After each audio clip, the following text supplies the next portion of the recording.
Ini kami punya dua dokumen ya Pak ya, pihak terkait ini. PT satu mana kuasa hukum satu lagi?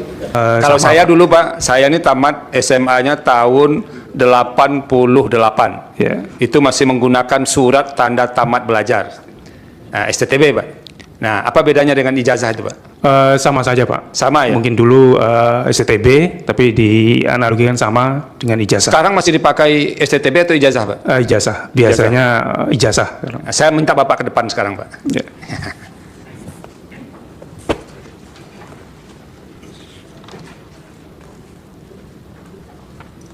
Kalau ada yang kuasa hukum mau ke depan, silahkan. Ini kami punya dua dokumen ya Pak ya, pihak terkait ini. PT satu mana kuasa hukum satu lagi? Ini pihak terkait menyerahkan ini. Ini dua-duanya sama-sama pakai label Kementerian Pendidikan dan Kebudayaan Republik Indonesia. Bapak lihat ya Pak ya, Pak Aryo. Apa memang begini, terlepas dari soal model apa ya, ini kan ada lagi soal lain ini, ininya tidak sesuai. Apakah memang begini cara model ijazahnya yang diterbitkan? Iya, biasanya ditulis tangan. Untuk Tulis ijazah. tangan, oke. Saya masih tulis tangan juga dulu, Pak. Iya, betul. Saat ini masih. Ya. Begini ya, Ya. di belakangnya ada nilai seperti ini. Ya. Lalu yang ini apa gunanya, Pak? Itu adalah SHUN sebagai bukti yang bersangkutan mengikuti ujian nasional. Sebagai bukti yang bersangkutan mengikuti Ya. ujian nasional. Ya, dan yang mencetak adalah Dinas Pendidikannya. Oke. Apa Bapak bisa mengenal nggak model ininya memang sama semua? Sepertinya sama Pak. Sepertinya sama. Ya, Kalau kan, kami mau mengecek kebenaran siapa yang bisa valid menyatakan sama atau tidaknya? Bisa Dinas Pendidikan bisa. Siapa, Pak? Langsung kalau Dinas orangnya Pendidikan kurang aja? tahu. Ya, Dinas Pendidikan Oke. yang membidangi ini. Dinas Pendidikan Provinsi. Provinsi ya. Oke. Oke. Terima kasih Pak. Sementara itu dulu. Silahkan kembali ke tempat. Ini kan masih di sekitar, mohon maaf, ijazahnya Pak Jokowi, ijazahnya Pak Wapres Gibran dan lain sebagainya kayak. Kewenangan Mahkamah Konstitusi berdasarkan pasal Itu dianggap dibacakan, Pak. Jadi kewenangan dianggap dibacakan, ini akan dinasihati karena sedikit sekali kewenangannya. Nah, sekarang Bapak masuk ke legal standing. Kenapa Bapak merasa dirugikan dengan berlakunya norma undang-undang yang dimohonkan pengujian ini? Silakan. kedudukan pemohon legal standing.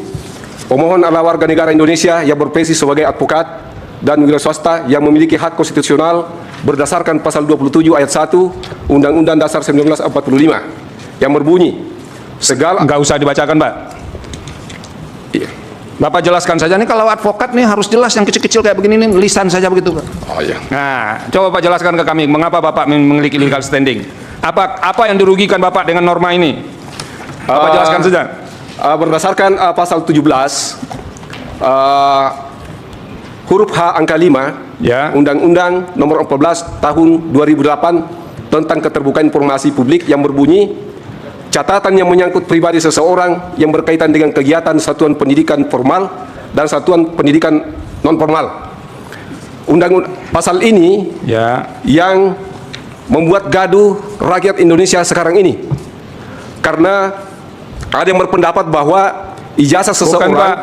Yang Bapak terangkan ke kami itu kenapa Bapak dirugikan. Urusan orang lain itu Bapak tidak bisa mewakilinya karena Bapak tidak menerima kuasa dari orang lain. Sekarang Bapak pemohon prinsipal, Bapak jelaskan mengapa Bapak dirugikan dalam norma ini. Nah, Ya. jangan ngambil orang lain, Pak. Ya. Kerugian saya yang saya rasakan itu jelas. Apa itu kerugiannya? adalah ini terjadinya gaduh di mana-mana. Oke. Ya, yang menyebabkan usaha-usaha kami itu sulit. Iya, sering ada demo, kemudian ada perdebatan dan sebagainya. Ya. Yang termasuk kami merasakan bahwa situasi ekonomi dengan adanya ini itu ikut terganggu juga. Oke, jadi Ya, gara-gara Oke teman-teman, kembali lagi bersama saya di channel ini. Teman-teman, tadi kita telah melihat dan telah menonton cuplikan video yang sangat dan begitu menarik tentang permasalahan kasus ataupun foto di ijazah Joko Widodo. Ya, di sini teman-teman, jadi mari kita lihat bagaimana pendapat ataupun tanggapan dari para netizen sesuai dengan ataupun tentang cuplikan video tersebut. Ya, di sini mereka mencatat di sini dan menyampaikan ya, Polda Metro Jaya seharusnya segera menindaklanjuti berita ini. Artinya teman-teman, para netizen membujuk Polda Metro Jaya supaya ataupun seharusnya segera menindaklanjuti berita ini. Nah, di sini rakyat ataupun netizen menyatakan di sini kupas habis dan suarakan keadilan demi tegaknya bangsa dan negara kita ini. Nah, sangat jelas-jelas bahwasanya foto beda pasti ijazah milik orang lain. Nah, kebenaran sekarang sudah mulai ataupun semakin banyak bermunculan. Ya, emang benar-benar di Jokowi makhluk palsu. Jadi sangat tidak jelas riwayat pendidikannya. Nah, seterusnya di sini teman-teman, besok serukan hakim tidak adil, bunuh. Kita ancam hakim yang tidak adil. Jadi di sini banyak rakyat ataupun netizen-netizen mengancam jika seandainya besok adil tidak hakim, katanya di sini ya diancam ya. Ya, di sini Jokowi dan SBY sama-sama mantan presiden. Saya sebagai rakyat Bapak SBY harus melaporkan tuduhannya supaya bisa untuk membuka jalan kesalahan Jokowi. Nah, hanya pejabat yang membuatkan matanya alias picek, maten, pitik tidak melihat dengan jelas kepalsuan foto ijazah Jokowi. Nah, ini adalah modal seseorang untuk memperoleh kepercayaan kepada publik. Kebohongan tak akan mampan lawan kebenaran. Jangan sampai bangsa ini punya sejarah seperti di TII yang kaitannya sama relawan Jokowi. Ya, sudah jelas palsu, tangkap dan adili. Apa yang diberikan negara habiskan semua. Nah, di sini kebenaran tidak akan terkalahkan, sedangkan kebohongan demi kebohongan akan terungkap dan terbongkar. Sekalipun disembunyikan, Allah SWT telah ataupun Allah SWT maha mengetahui segalanya, maha melihat, maha dan akbar. Ya, seterusnya di sini, kumis, kacamata, bibir di ijazah siapa orangnya? Beda dengan Jokowi yang tidak pakai kacamata, sudah nampak ada kepalsuan yang disembunyikan oleh si Jokowi. Ya, di sini disampaikan teman-teman, sampai tamat dunia ini tidak bakalan selesai urusan ijazah Jokowi. Aku pastikan itu. Ya, di sini mereka mencatat lagi di sini bahwasanya pihak yang mendorong pertama kali jadi pejabat publik siapa ya? Kayaknya darap sambil dedegan, siap-siap karena batu nyasar kayaknya ini. Ya, kalau nggak bohong, kenapa takut? Sepandai-pandainya membungkus bangkai, pasti akan tercium juga.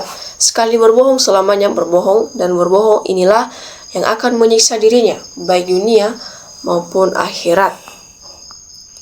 Tidak ada politik dengan ijazah palsu. Ijazah Jokodok memang palsu, mana ada ijazah yang memakai kacamata di ijazah. Adil Rektor UGM yang membuat pernyataan tentang ijazah. Ya, Ova Emilia terlilit hutang untuk Bank Retiniter 29M, maka dia mati-matian bela Jokowi, iblis mati-matian, sampai rela mengorbankan instansi pendidikan UGM. Ya, akankah uang selalu menggelamkan kebenaran? Semoga mereka yang berjalan dengan uang kembali ke jalan yang benar. Jokowi memang nyata membuatkan mata rakyat, hakim, dan penyidik juga buta. Ini seharusnya Jokowi cepat diadili supaya Indonesia tidak digaduhkan dengan kasus ijazah palsu Jokowi yang dipertahankan seorang pemohong dan tukang ngibul itu. Ya, walau kebenaran bermunculan, tapi sulit untuk mengungkapkannya, kepalsuannya, karena yang berkompeten para lembaga hukumnya tersandar kale. Kok kayaknya ribet dan heboh, kejanggalan sudah banyak, paksa saja suruh datang ke pengadilan biar cepat rampung. Jokowi tidak takut neraka bengis melalui Firaun. Ya, di sini masuk rekor muri kasus ijazah palsu terlama di Bodruet. Kalau mata minus, ikuti kata Jokowi supaya tidak pakai kacamata. Alasannya karena pocah, maka sekarang tidak pakai kacamata lagi. Ya, adili pengadilan rakyat aja needs manusia iblis berwujud manusia yang telah merusak bangsa, negara, dan rakyat. Ya, kita mau bilang apa ya? Nasi sudah jadi bubur, tapi masih kita bisa menghalau pelanjut dinasti kotor ini. Maju terus Bapak Taufik sebagai penggugat di PN Solo ataupun Surakarta.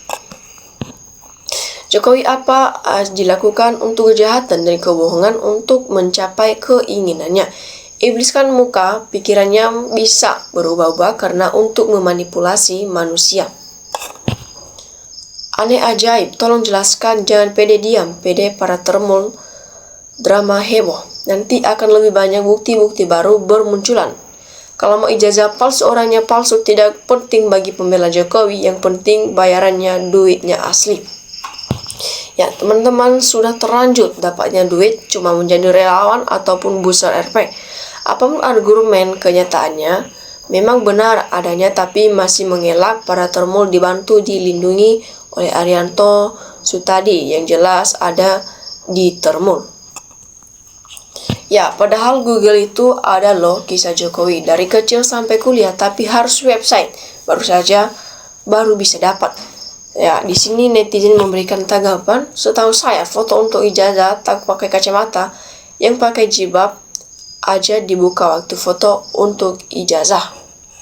Ya, meski untuk seharian yang pakai kacamata, namun kalau di ijazah fotonya ya tidak boleh pakai kacamata. Kalau Jokowi tidak mau menunjukkan ijazahnya, biarin nanti rakyat yang akan memaksanya dan mengadilinya sendiri. Ya, Jokowi itu jawabannya cuma satu, siapa yang mau unduh itu yang membuktikan. Nanti kalau sidang paksa aja oleh masyarakat agar mau menunjukkan ijazahnya itu, saran saya sebagai orang awam. Semasa mudanya, cungkring wajah udahnya khas banget medok. Yang punya akal sehat waras pasti yakin ijazah Jokowi palsu. Logikanya, kalau Jokowi punya ijazah asli, pasti Jokowi berani ditunjukkan ke publik. Tidak perlu bayar pengacara, bayar termul bayar polisi untuk menutupi ijazahnya. Salam akal waras. Ya, agar semua terungkap segala kepalsuan kepulauan ijazah Jokowi. Fitnah itu lebih kejam dari pembunuhan. Bagaimana kalau Anda yang difitnah? Jelas itu foto orang dan pasti tidak punya ijazah. Ya, di sini Jokowi tidak baik. Terus menebar narasi-narasi yang menyesatkan, bukan melakukan hal yang benar untuk menunjukkan ijazahnya kalau ada. Masalahnya di mana kalau pakai kacamata dan tidak kacamata di ijazahnya? Selama UGM menyatakan asli, ya tetap asli. Ya, oke teman-teman, demikian saja cuplikan video kali ini. Terima kasih telah menontonnya.